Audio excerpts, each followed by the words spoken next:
საქართველოში შეიარაღებული ძალების დღე აღინიშნება. თარიღი ქვეყანაში 1991 წლის 30 აპრილს დაწესდა.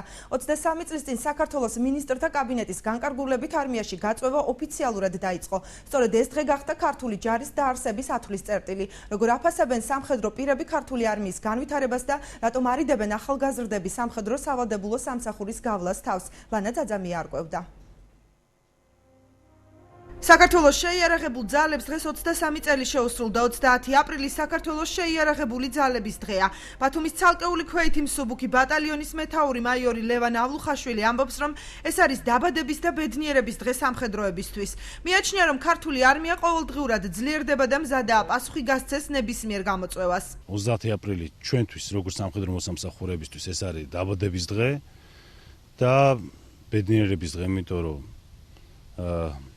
ვემსახურებით სამშობლოს, ყოველდღიურად ჩვენ ძლიერდებით და ვიღებთ ახალ და ახალ, ასე ვთქვათ, განათლებას, ახალ შემადგენლობას.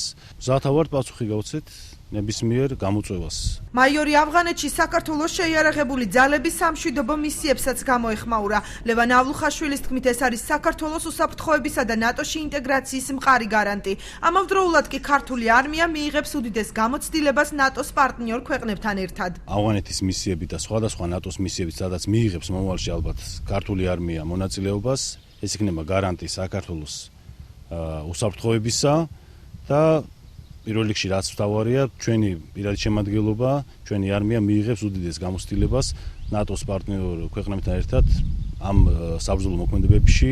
საქართველოს მთავრობის დადგენილების მიუხედავად, ქართველი ახალგაზრდების უმეტესობა სწავლის პერიოდში სამხედრო სავალდებულო სამსახურის გავლისგან თავს იკავებს, თუმცა არიან გამონაკლისებიც. სურვილი არ მაქვს, არ მაქვს სურვილი. რატომ?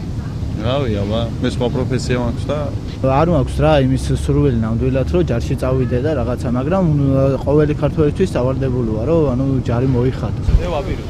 აპირებ. კი, რო დავამთავრებ მაშინ. სწავლის შემდეგ წავალ ჯარში ალბათ.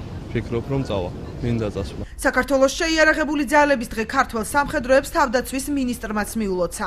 ჩემთვის დიდი პატივია მიულოცო დღევანდელი დღე იმ ადამიანებს, რომელთა დევიზია სამშობლო ღირსება ერთგულება. ეს ბიჭები ერთგული ჯარისკაცები არიან ჩვენი ქვეყნის არაკეთილ მოსურნეებს, რა თქმა უნდა, პირველ რიგში კრიტიკა მიაქვთ სწორედ შეიარაღებულ ძალებს. უნდა დააზიანონ ჩვენი შეიარაღებული ძალების იმიჯი, იმიტომ რომ კარგად ესმით, რომ ჩვენი ქვეყნის ხერხემალი, ჩვენი ქვეყნის სიმტკიცე სწორედ ამ ბიჭებზეა დამოკიდებული. მე მინდა მათ უთხრათ, რომ ვერაფერი ვერ შეარყევს ჩვენი შეიარაღებული ძალების სიძლიერეს. 1991 წლის 30 აპრილს საქართველოს მინისტრთა კაბინეტის განკარგულებით არმიაში გაწვევა ოფიციალურად დაიწყო. სწორედ ეს დღე გახდა ქართული ჯარის დაარსების ათვლის წერტილი.